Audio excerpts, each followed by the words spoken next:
Hello दोस्तों, कैसे हो आप सभी लोग। आई होप आप सभी लोग बहुत ही बढ़िया होंगे और मज़े कर रहे होंगे। आप सभी लोगों का स्वागत है एक और नई ब्रांड न्यू एजुकेशनल वीडियो में। तो सबसे पहले तो मैं आप लोगों से सॉरी बोलना चाहूँगा। एक्चुअली वीडियोस नहीं आ पा रही थी। वीडियोस नहीं, क्या मतलब सैटरडे को भी नहीं आई थी शायद से। हाँ, सैटरडे को नहीं आई थी वीडियो, और संडे को जो था वो आप लोगों के लिए था भी नहीं। संडे आप लोगों के लिए छुट्टी थी और मंडे को आप लोगों की वीडियो नहीं आ पाई और ट्यूसडे को भी नहीं। तो उस चीज़ के लिए मैं माफ़ी चाहता हूँ आप लोगों से, बहुत ही ज़्यादा दिल से माफ़ी। एक्चुअली मेरा क्या, तबीयत थोड़ी ख़राब चल रही थी, बट अब थोड़ी तबीयत ठीक है। तो मैंने सोचा कि अब बच्चों के लिए जो है वो वीडियो रिकॉर्ड करते हैं, ठीक है। तो पहले तो इस वीडियो को स्टार्ट करने से पहले आप लोग जैसा टॉपिक देख रहे हो, आज हमारा टॉपिक यही रहेगा, द रोल ऑफ जीरो। और ऐसे जो छोटे मोटे छोटू मोटू टॉपिक्स होते हैं ना, वो अपने रहेंगे। तो लास्ट क्लास में हम लोगों ने क्या सीख लिया था, पहले वो अपन को देखना पड़ेगा।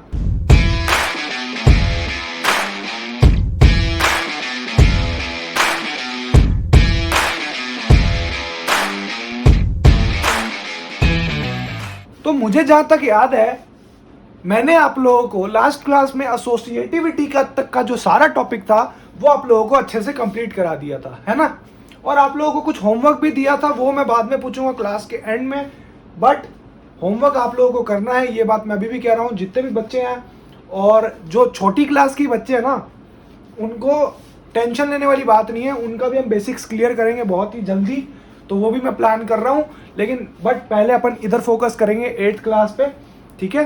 और जो अपना 9th चल ही रहा है, 9th का कोर्स बहुत जल्दी खत्म होने वाला है। उसके बाद मैं कोई दूसरी क्लास चालू करूँगा, तो वो भी आप लोगों को बता दूंगा। वो एक वीडियो जैसे इंट्रोडक्शन, जैसे रिवील वीडियो आई थी, वैसे ही उसके लिए भी कोई एक डेडिकेटेड वीडियो आ जाएगी, ठीक है। अब बात करते हैं कि सर लास्ट क्लास का कॉन्सेप्ट क्या था। लास्ट क्लास में हम लोगों ने एसोसिएटिविटी के बारे में समझ लिया था। एसोसिएटिविटी में क्या चेक करना था भाई साहब, एसोसिएटिविटी में हमारा जो जमाल गोटे का फॉर्मेट था, जमाल गोटा, वो था कुछ ऐसा।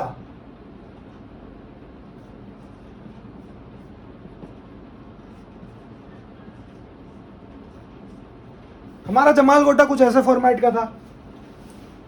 तो जमाल गोटा जब ऐसे फॉर्मेट का था, तो इस हिसाब से अपनी एसोसिएटिविटी का जो काम था वो ऐसे होता था। अपन एसोसिएटिविटी चेक करते थे तो ऐसे चेक करते थे। किसी भी नंबर्स की या किसी भी नंबर्स की सीक्वेंस की एसोसिएटिविटी अगर आप लोगों को चेक करनी है, बताना है कि वो नंबर का जो सीक्वेंस है वो एसोसिएटिव है या नहीं, तो आप लोग ये जमाल गोटा लगा के देख लेना। अगर वो दोनों इक्विवेलेंट आ जाते हैं, यानी कि इस साइड लेफ्ट एलएचएस की वैल्यू, ये एलएचएस है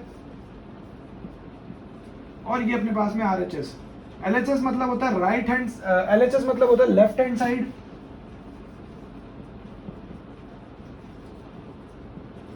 और आरएचएस होता है राइट हैंड साइड।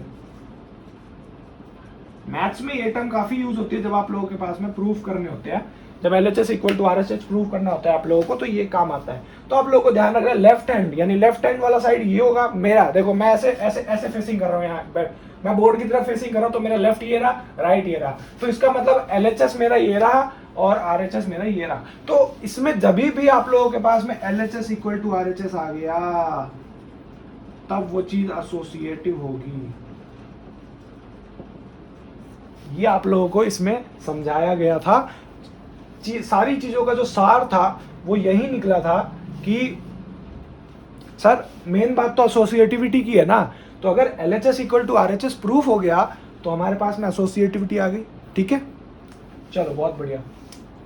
इस चैप्टर को हमने काफी हद तक बहुत अच्छी तरीके से डिस्कस कर लिया। अब दो छोटे मोटे टॉपिक बचे हैं जो इतने ज्यादा मैटर भी नहीं करते, बट पढ़ना जरूरी है। सीबीएसई के कोर्स में हो सकता है कि क्वेश्चंस आ जाए, तो अपन उसको बिल्कुल भी छोड़ेंगे नहीं। इसीलिए मैं आप लोगों को बता रहा हूँ, अगर ये चीज आप लोगों को नोट करनी कर लो। फॉर्मेट है एलएचएस आरएचएस के बारे में दिया हुआ है, एसोसिएटिव, इसको आपको नोट करना, नोट कर लो। बात करते हैं तो रोल ऑफ जीरो है अपन। मैं उसे मिटा नहीं रहा हूँ, आप लोगों को नोट करना तो आप करते रहना। मैं यहाँ पे रोल ऑफ जीरो आप लोगों को समझा रहा हूँ, ठीक है।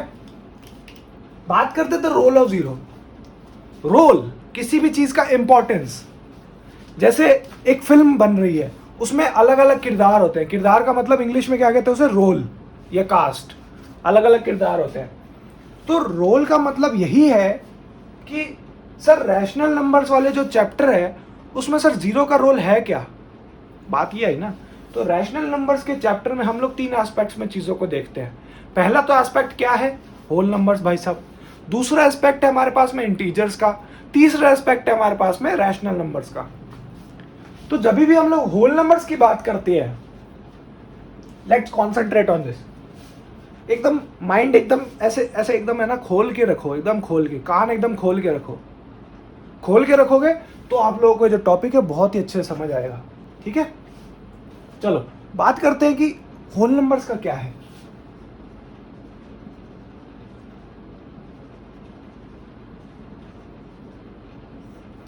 होल नंबर्स के अकॉर्डिंग जो जीरो है वो क्या रोल प्ले करता है होल नंबर्स में। तो मुझे एक चीज तो पता है कि भाई साहब जो जीरो है ना अपना, वो खुद एक होल नंबर है। अगर वो खुद एक होल नंबर है तो मैं क्या यहां पर कह सकता हूं कि अगर मैं यहां पे एक एडिशन का कॉन्सेप्ट लेता हूं, बहुत सिंपल एडिशन का मैं कॉन्सेप्ट लेता हूं। आप लोग समझने की कोशिश करो ये क्वेश्चन, ये जो टॉपिक है इसको समझने की कोशिश करो। थोड़ा सा कॉम्प्लिकेटेड बनता है लेकिन आप लोग समझ लोगे। तो मुझे तो सर एक चीज पता थी कि हमारे पास में जो सर जीरो है ना वो तो एक होल नंबर ही है। तो इसका मतलब अगर मैं जीरो को किसी भी होल नंबर के साथ ऐड करूंगा, यानी कि 0+5 या सो ऑन, तो वो मुझे क्या देगा, वो मुझे देगा 5 और सो ऑन। यानी कि मेरे को एक चीज सर समझ आ गई कि अगर मेरे पास में अगर मैं जीरो को ऐड करता हूं किसी भी होल नंबर के साथ में तो वो मुझे तो होल नंबर ही देगा एंड में, है ना। ये चीज मैं समझ गया कि मैं अगर जीरो को किसी भी नंबर के साथ में ऐड कर लूंगा, किसी भी होल नंबर के साथ में ऐड कर लूंगा तो वो चीज मुझे आपको एक होल नंबर में मिलेगी। तो एक काम करते हैं, इस चीज को मिटाते हैं। अब बात करते हैं कि एक तो ये देखो, अब इसको सो ऑन हटा देता हूं मैं, ठीक है। मैं एक सिंगल नंबर मान लेता हूं, ये थोड़ा सा एग्जांपल अच्छा लेते हैं। तो मैंने कम्यूटेटिविटी के टॉपिक में बात करी थी कि a+b = b+a होता है। सेम फॉर्मेट यहां पर लगता है। यहां पर क्या फॉर्मेट होता है, यहां पर b की जगह 0+a होता है = a+0 होता है। यहां पर ये फॉर्मेट होता है। तो सेम फॉर्मेट हम यहां पे भी अप्लाई करेंगे। अगर इस फॉर्मेट में भी आंसर सेम आए तो इसका मतलब भाई साहब हमारे पास में क्या है, जीरो तो एक रोल इंडिकेट कर रहा है, यानी कि जीरो तो इसके होल नंबर्स के टाइम पे रोल प्ले कर रहा है अपना। तो ये मैं क्या चीज कह रहा हूं, ये एडिशन हो गया। ये मेरे पास में एडिशन है। एक सेकेंड, एडिशन की स्पेलिंग भी गलत हो जाएगी, आजकल पता नहीं क्या हो रहा है। एडिशन, ठीक है, ये मैंने एडिशन किया है जीरो को किसी भी एक होल नंबर से। सेम उसका उल्टा फॉर्मेट भी देखा मैंने, दोनों फॉर्मेट में आंसर तो सेम आ रहा है 5, एक होल नंबर आ रहा है। बात करते हैं इंटीजर्स में।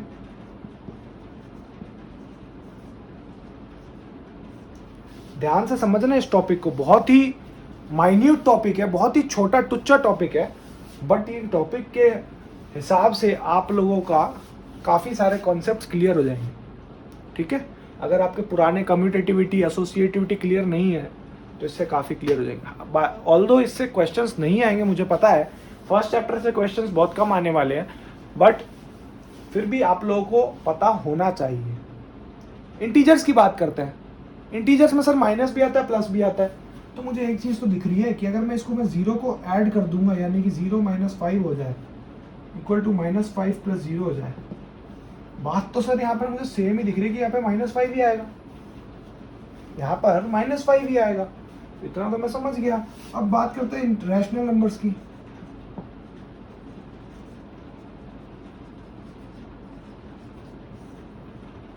जीरो + 4/5 = 4/5 + 0।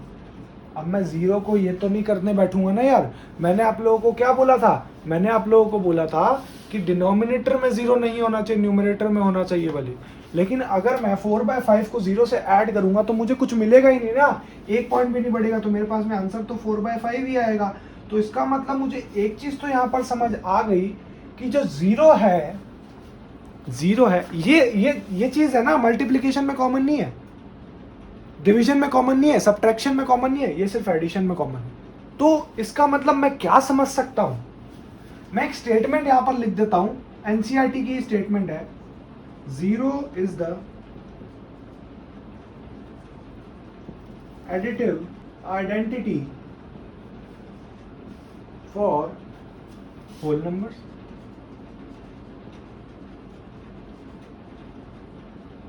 रैशनल नंबर्स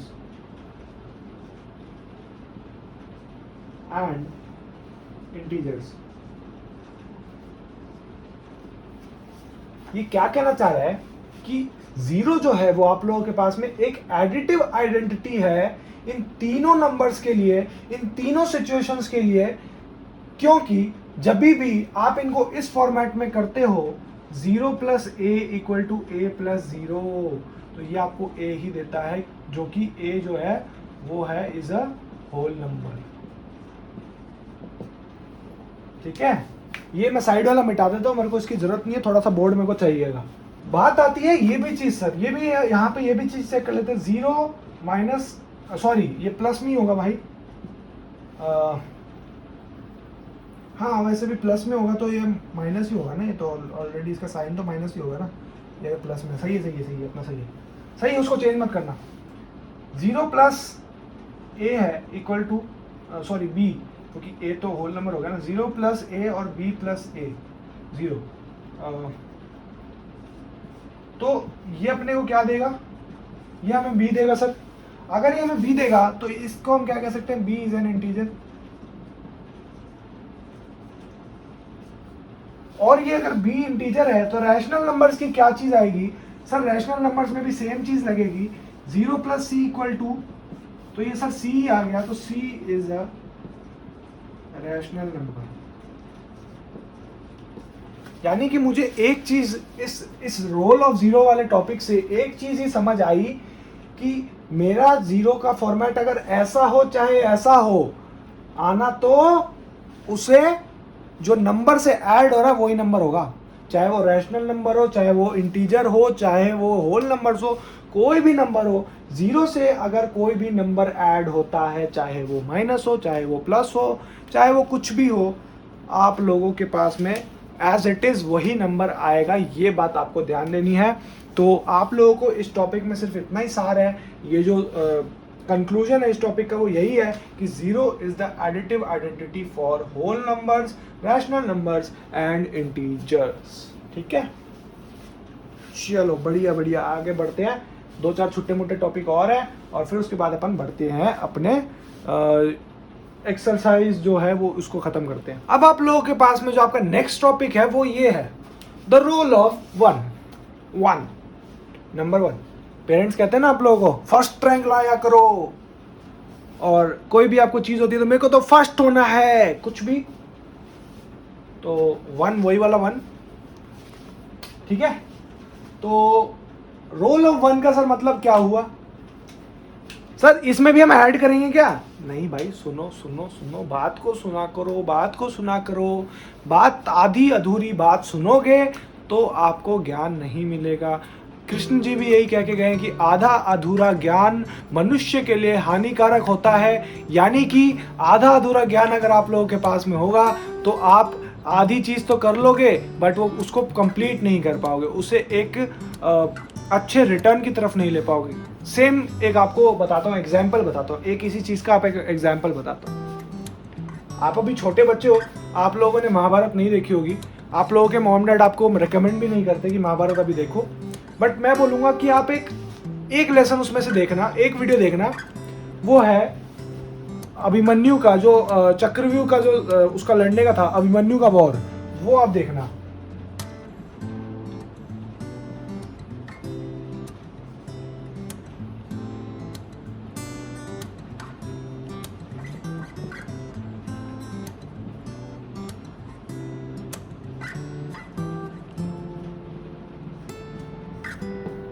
ये आप देखना, इसको डाल के देखना आप YouTube पे, अभिमन्यु फाइट इन चक्रव्यूह। इसमें आप लोग क्या देखोगे, मैं यही एग्जांपल दे रहा हूँ, आधा अधूरा ज्ञान जो होता है वो क्या कितना हानिकारक होता है, मैं आपको वो एग्जांपल दे रहा हूँ।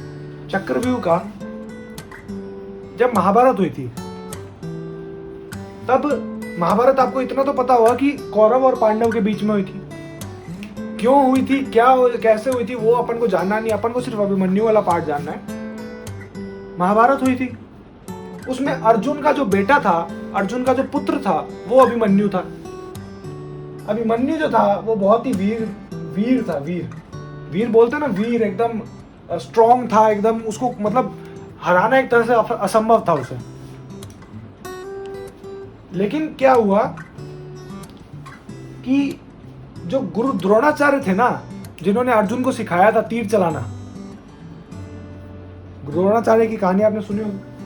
अर्जुन को तीर चलाना जिन्होंने सिखाया था, उन्होंने क्या किया, उन्हें ये बात पता थी कि अगर अर्जुन का जो सबसे ज्येष्ठ भ्राता है, यानी कि ज्येष्ठ भ्राता का मतलब हो गया सबसे बड़ा भाई, अर्जुन का जो सबसे बड़ा भाई है वो था युधिष्ठिर। युधिष्ठिर को अगर आप लोगों को फंसाना है, गुरु द्रोणाचार्य ने कौरवों के सामने यही चीज बताई कि अगर आपको युधिष्ठिर को फंसाना है अपने जाल में और युधिष्ठिर को आप बंदी बना लोगे तो ये युद्ध जो है वो हाथों हाथ खत्म हो जाएगा और हम जीत जाएंगे। ये उन्होंने चीज करी। तो बात आती है, ये भनक पांडवों को लग गई कि वो लोग चक्रव्यूह की रचना कर रहे हैं। चक्रव्यूह जो है उसकी रचना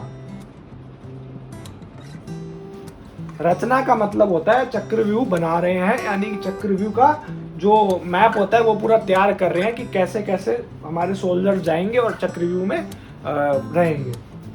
तो बात आ गई कि उनका टैक्टिक्स यही था कि चक्रव्यूह पांडवों में से सिर्फ एक भाई, पांडवों में भी नहीं, जितने भी सारे वॉरियर्स थे पांडवों में से, सब में से सिर्फ एक को आता था, वो था अर्जुन, जो चक्रव्यूह के अंदर जाके और बाहर भी आ सकता है। और ये बात कौरवों को पता थी। इस चक्कर में कौरवों ने क्या किया, अर्जुन को दूर भगा दिया। बात आई अब चक्रव्यूह में जाएगा कौन, युधिष्ठिर तो फंस जाएगा अगर वो जाएगा, या कोई भी पांडव गया तो वो फंस जाएगा। तो यहां पर सामने आता है वीर अभिमन्यु। वो कहता क्या है, वो अपने ताऊजी से कहता है, मतलब ताऊजी नहीं है एक तरह से, उसके पिताजी ही है, हाँ पिताजी ही हुए, ज्येष्ठ पिताश्री यानी बड़े पापा, वही है बड़े पापा, ताऊजी वही सारे एक ही। तो वो अपने बड़े पापा को कहता है कि पिताश्री मैं ये काम कर सकता हूँ। अभिमन्यु, जब अभिमन्यु अपनी माँ के पेट में ही था तो अर्जुन ने अपनी वाइफ को चक्रव्यूह से निकलने का रास्ता, तो चक्रव्यूह जो है उसकी पूरी बताई कि चक्रव्यूह से वो कैसे घुसता है। बट जैसे ही वो बताने लगा कि चक्रव्यूह से निकलना कैसे है, तभी उसकी माँ सुमित्रा जो थी वो सो गई, और जो अभिमन्यु था वो जो कोख में था अंदर, बेचारा बच्चा छोटा सा, वो सीख रहा था कि चक्रव्यूह में घुसे कैसे, और उसे घुसने का तो आ गया लेकिन उसे निकलने का नहीं आया। तो वो बच्चा, उसने इतना ही बोला अपने ताऊजी को कि ताऊजी मेरे को चक्रव्यूह के अंदर घुसना तो आता है लेकिन निकलना नहीं आता। पिताश्री, और उन्होंने पूछा भाई तुझे कैसे आता है, उन्होंने बोला पिताश्री जब माताजी को बता रहे थे, जब मैं उनके पेट में था माताजी के, तब पिताश्री उनको बता रहे थे तो मैं सीख लिया था अंदर ही अंदर। बट जैसे ही पिताजी बताने ही वाले थे कि चक्रव्यूह को बाहर कैसे निकलना है, तो उनकी माताश्री सो गई थी। तो आप लोगों ने देखा यहाँ पे आधा अधूरा ज्ञान था अभिमन्यु के पास। तो प्रॉब्लम क्या हुई, वो बेचारा ऐसा चक्रव्यूह देखो कुछ ऐसा सा था, चक्र सा था, कुछ ऐसा था चक्रव्यूह,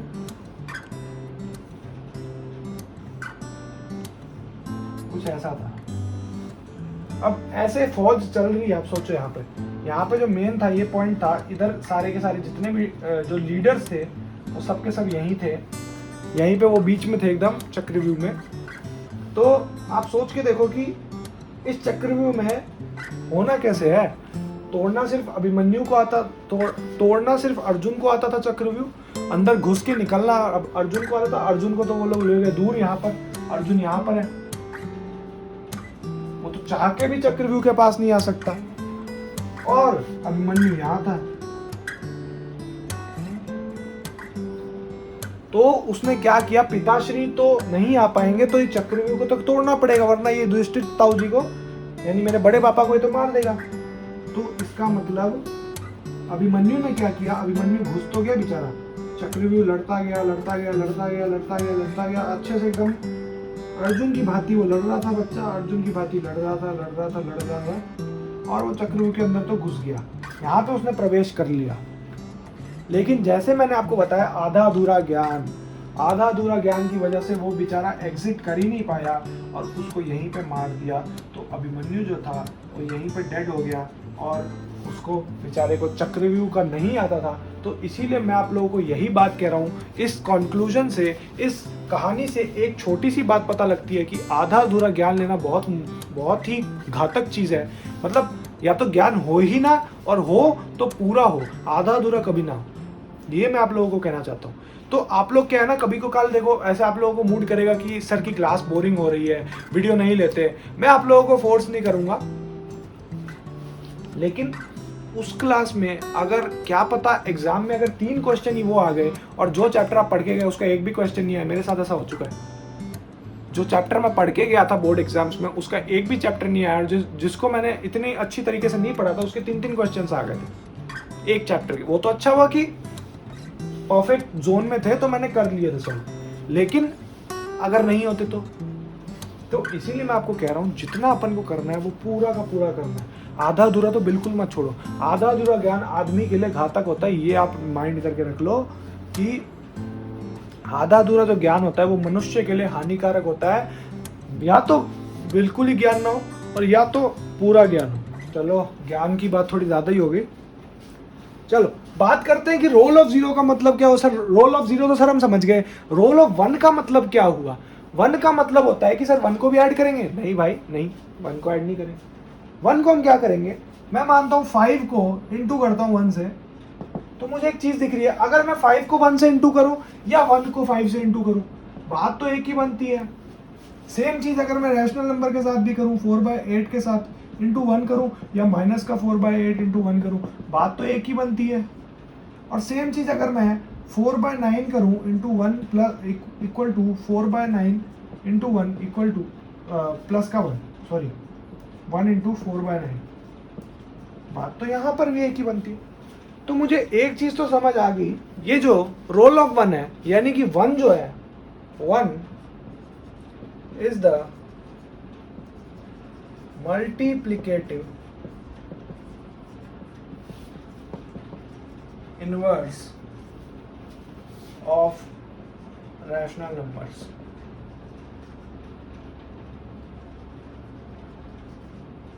इनवर्स नहीं, आइडेंटिटी इनवर्स नहीं, इनवर्स हटा देना, आइडेंटिटी है।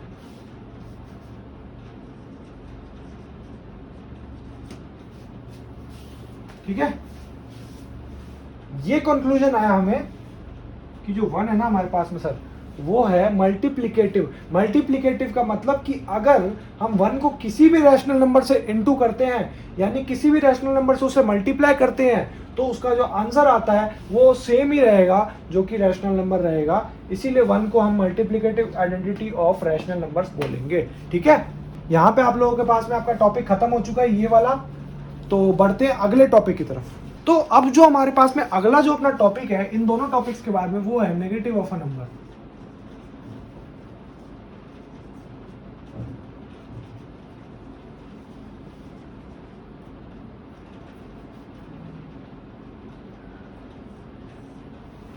तो इस चीज से आप लोग यही सोचोगे कि सर आप क्या करा रहे हो, क्या छोटी मोटी चीजें करा रहे हो, negative of a number. Sir हमें पता है ना नेगेटिव क्या होता है। देखो चीज क्या है कि मैंने आपको फिर बताया एनसीईआरटी में सारी चीजें गिवन है। अगर मैं एक भी चीज छोड़ दूंगा तो आप लोग फिर बोलोगे कि सर आपने ये छोड़ दिया वो छोड़ दिया, तो अपन कुछ भी छोड़ना नहीं चाह रहे। तो अगर मैंने छोड़ दिया तो फिर आप लोगों का घाटा होगा और एग्जामिनर ने वहीं से क्वेश्चन डाल दिए। तो सुनो आराम से, सुनो बात सुनो। समझने की चीज़ है, लिखना कुछ नहीं है आपको। नोट्स बनाने तो बना लेना लेकिन एक बार समझ लो पहले चीज़ों को। ठीक है, नेगेटिव ऑफ अ नंबर क्या होता है। मैंने सर देखा इंटीजर्स तो मैंने देखे, इंटीजर्स का सर नेगेटिव देखा सर -1 है। -1 का नेगेटिव क्या होगा, -1 का नेगेटिव होगा सर +1। क्यों, क्योंकि सर वो दोनों ऐड होके 0 बनाते हैं। सेम सर अगर -1 का +1 है तो 1 का क्या होगा, ये सर होगा -1। तो इक्वल टू 0। बात है सर रैशनल नंबर का क्या होगा, यहाँ पर बात चल रही है, चैप्टर का नाम क्या है, रैशनल नंबर्स। तो बात है अपन रैशनल नंबर का क्या होगा सर, माइनस का 4/5 का होगा प्लस का 4/5 इक्वल टू 0, और 4/5 का होगा माइनस का 4/5 इक्वल टू 0। तो इन सब चीज़ों से मुझे एक ही कंक्लूजन मिला कि अगर मैं a/b plus minus a/b equal to 0 equal to minus का a/b प्लस a/b करूं तो आंसर तो 0 ही आना है, 0 ही आना है ना। तो इस चीज़ से मुझे क्या पता लग गया, इस चीज़ से मुझे यही पता लगा कि इस चीज़ में सर a/b जो है is the additive inverse of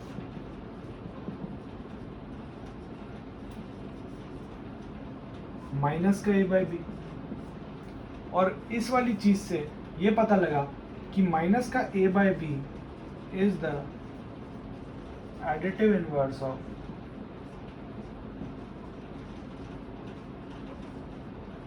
a/b। यानी कि एडिटिव इनवर्स का मतलब कि अगर इसको आप इससे ऐड करोगे तो आपको जो आंसर मिलेगा वो 0 मिलेगा, तो एडिटिव इनवर्स उसको कहते हैं। ठीक है, तो ये चीज़ आई होप आप लोगों को क्लियर होगी। इतना सही टॉपिक था, बहुत ही शॉर्ट वे में समझाया आप लोगों को, कोशिश की है कि आप लोगों के लिए मैं शॉर्ट चीज़ें लेके आऊँ और प्रैक्टिकल चीज़ें लेके आऊँ। देखो ज़्यादा थ्योरी रटने से कोई फ़ायदा नहीं है, थ्योरी इतनी ज़्यादा काम नहीं आएगी। थ्योरी मान लो आपको थ्योरी वाले एग्जाम में ही काम आएगी, लेकिन जब आप चीज़ को सीख लोगे ना तो आप थ्योरी ऑटोमेटिकली बना दोगे। ठीक है, तो बढ़ते हैं अगले चीज़ की तरफ, बढ़िया से जल्दी से बढ़ते हैं अगली चीज़ की तरफ। अगला जो अपने पास टॉपिक है वो है रेसिप्रोकल।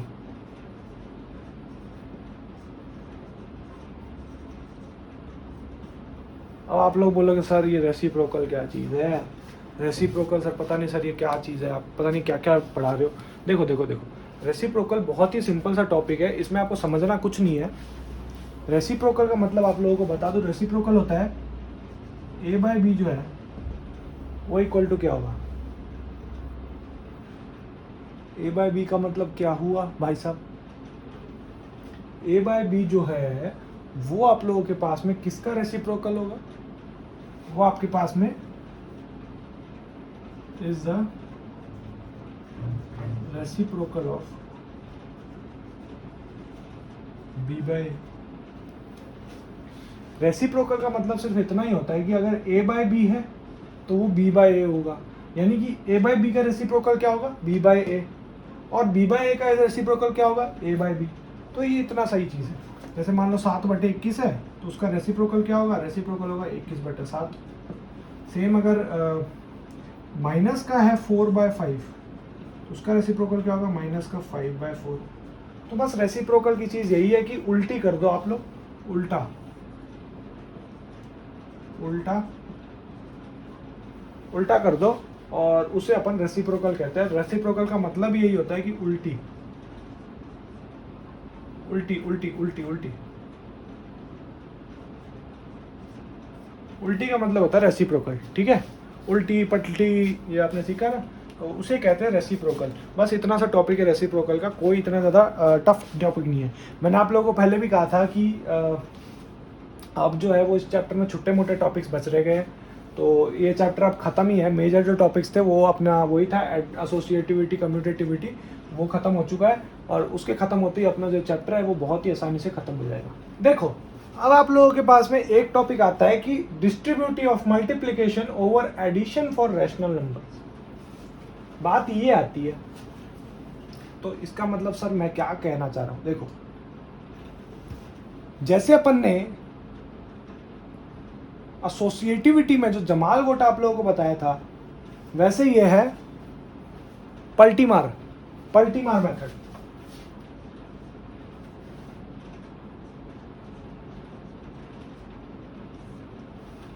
पलटीमार यानी कि ये मेथड जो है वो हमेशा पलटी मार देता है। पलटी मार मतलब सर क्या, मैंने एक एग्जांपल ले लिया यहाँ पर आप लोगों के लिए। माइनस का 3/4 इनटू ब्रैकेट में है 2/3 प्लस माइनस का 5/6, ये हो गया।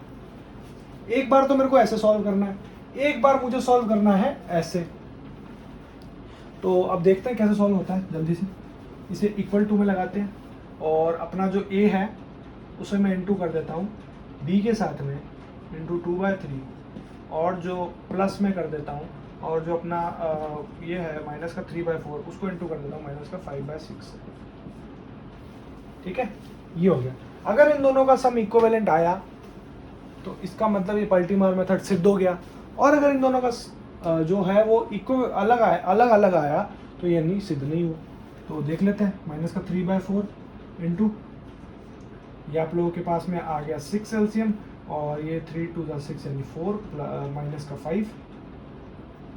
5 तो ये आपके पास में यहाँ पर आ गया कितना, यहाँ पे आ गया आप लोगों के पास में ये कट गया, ये 2 हो गया, ये 3 से 3 कट गया, यानी कि माइनस का हाफ तो आ ही गया, प्लस प्लस प्लस प्लस ये आप लोगों के पास में कितना आ गया, ये 2 आ गया, तो ये आ गया आपके पास में प्लस का 5/8,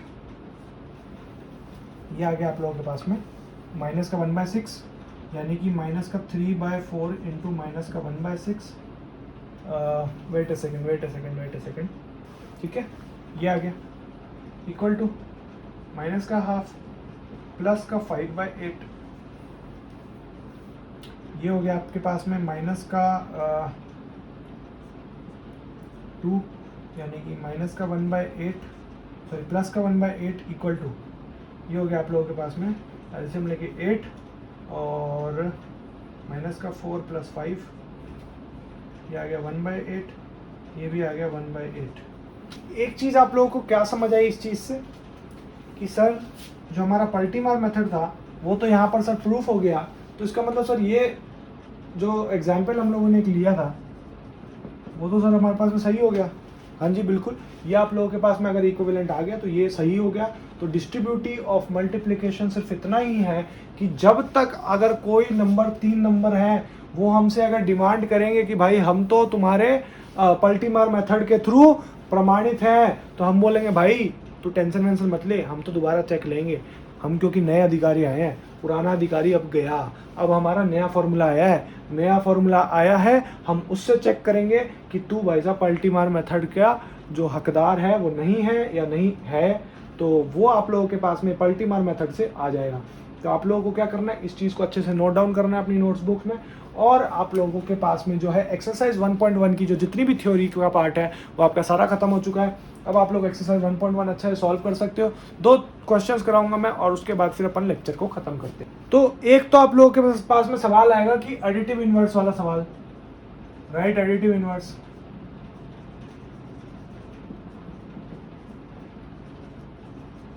कैसे लिखोगे भाई। क्वेश्चन आ गया एडिटिव इनवर्स यानी कि माइनस का 7/4 का एडिटिव इनवर्स, ये कैसा क्वेश्चन आ गया। तो अपन माइनस का 7/4 को प्लस के 7/4 से ऐड करेंगे तो अपने पास में 0 आ गया, तो यानी कि माइनस का 7/4 का एडिटिव इनवर्स हो गया प्लस का 7/4। ठीक है, एक क्वेश्चन आप लोगों के पास में ऐसा आ जाता है। तो मेरे को एक ये वाला सवाल दिया हुआ है कि 2/5 इंटू माइनस का 3/7 माइनस का 1/14 माइनस 3/7 इंटू 3/5। तो एक मेरे को चीज दिख रही है कि सर मैं इसे 2 मेथड से सॉल्व कर सकता हूँ। पहला तो सर कम्यूटेटिविटी, दूसरा सर डिस्ट्रीब्यूटिविटी। कम्यूटेटिविटी क्या कह रहा था सर, 2/5 जो है उसे तो इंटू रहने दो, माइनस का 3/7 माइनस का 3/7 और इंटू का 3/5 और माइनस का 1/14। सर ये कर दो, आपके पास में कम्यूटेटिविटी के थ्रू आंसर आ जाएगा। अब मैंने इस चीज से क्या करी, मैंने यहां से जो है वो माइनस कॉमन निकाल लिया। माइनस कॉमन निकालते ही मेरे पास में क्या आया,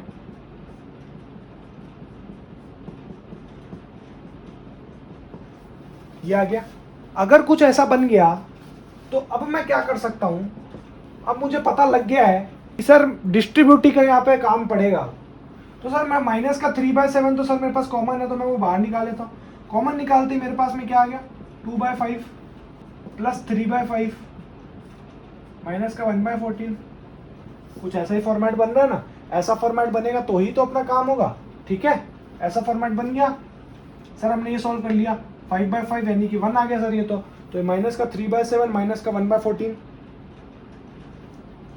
यानी कि माइनस का 3/7 इंटू 1 माइनस का 1/14 यानी कि आपके पास में 14 तो एलसीएम आ गया, तो 7 2 हो गया, 3 2 6 माइनस का 1 इक्वल टू माइनस का 7/14 यानी कि आपका आंसर क्या आया माइनस का 1/2 यानी कि आंसर आ गया आपके पास में आपका माइनस का 1/2। ठीक है, तो बहुत ही इजी तरीके से अपन ने ये सवाल को अच्छे से सॉल्व कर लिया है। और आपका जो एक्सरसाइज 1.1 का जितना भी सवाल था, जितने भी थ्योरम्स थे, जितनी भी सब कुछ थी, थ्योरम तो थे ही नहीं इस चैप्टर में, और जितना भी सब कुछ कॉन्सेप्ट था वो सब कुछ क्लियर है। अब आप लोगों के पास में जो आपका होमवर्क है वो है एक्सरसाइज 1.1। बड़े दिन से कंप्लीट नहीं हो पा रही थी, आज फाइनली हो गई है। तो आप लोगों को बधाई कि एक्सरसाइज 1.1 का जो पार्ट है वो कंप्लीट हो गया है। आप लोगों के लिए जो क्वेश्चन सीरीज चालू करेंगे वो 8th क्लास खत्म होते ही आप लोगों की चालू कर देंगे आप लोगों के स्लॉट में। रोज़ नहीं आएगी वो क्वेश्चन सीरीज, संडे को आएगी, और एक बार में ही अपन उसको 1-1.5 घंटे का लेक्चर लेंगे और फिर आपको करा देंगे। ठीक है ना, सारा काम तब तक हो सकता है 9th का सारा पार्ट भी हो जाए, 9th की क्वेश्चन सीरीज भी खत्म हो जाए, ऐसा कुछ करेंगे। ठीक है, तो चलो बढ़िया बढ़िया बढ़िया बढ़िया बढ़िया। तो ये आपको नोट डाउन करना है। ये क्वेश्चंस आपके बहुत आएंगे एक्सरसाइजेज में, ये वाले क्वेश्चंस भी आएंगे बहुत एक्सरसाइजेज में। तो इसमें आप लोगों को पहले तो देखो, यहाँ पर तो मैंने कम्यूटेटिविटी लगाई,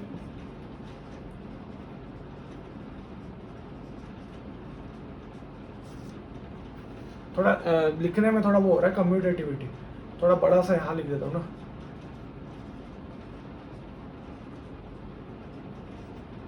कम्यूटेटिविटी, और बात आई सर जी यहाँ पर मैंने डिस्ट्रीब्यूटिविटी लगाई। डिस्ट्रीब्यूटिविटी जो थी वो इस वाले पॉइंट पे लगी थी, कम्यूटेटिविटी जो थी वो इस वाले पॉइंट पे लगी थी। तो इतना अपन को तो अगर समझ आ जाए ना बात, तो अपना बेड़ा गर्क हो जाता है। क्वेश्चन में बस कनेक्ट करने की देर होती है, कनेक्ट कर लो और आपका बेड़ा गर्क हो जाता है। बेड़ा गर्क मतलब बेड़ा पार हो जाता है, सॉरी बेड़ा गर्क मैं उल्टा ही बोल रहा हूँ। चलो कोई बात नहीं बढ़िया। तो बहुत ही अच्छे नोट की तरीके से हमारा जो है वो आज एक्सरसाइज 1.1 का जितने भी बेसिक कॉन्सेप्ट्स थे वो सारे के सारे क्लियर हो गए, और आई होप आप लोगों को कोई भी डाउट नहीं होगा। अगर आप लोगों को कोई भी डाउट है तो आप लोग मेरे कमेंट सेक्शन में या मेरे इंस्टाग्राम के लिंक पर नीचे आप क्लिक करके और अच्छे से आप अपने डाउट्स पूछ सकते हैं। ठीक है, और अगर आप लोगों को कोई भी प्रॉब्लम नहीं आ रही है इन लेक्चर्स में तो एक वीडियो को लाइक आगे कर देना, और वीडियो अच्छी लग रही है तो लाइक करना, और चैनल पे अगर आप लोग नए हो तो चैनल को सब्सक्राइब ज़रूर से कर देना, ताकि आप लोग ऐसा ही बहुत ही प्यारा प्यारा कंटेंट और भी देखते रहें। ठीक है, होमवर्क करना और अच्छे से इस चीज़ को रिवाइज करना। मैं मिलता हूँ आपसे एक और नहीं तड़कती भड़कती वीडियो में, तब तक के लिए जय हिंद जय भारत।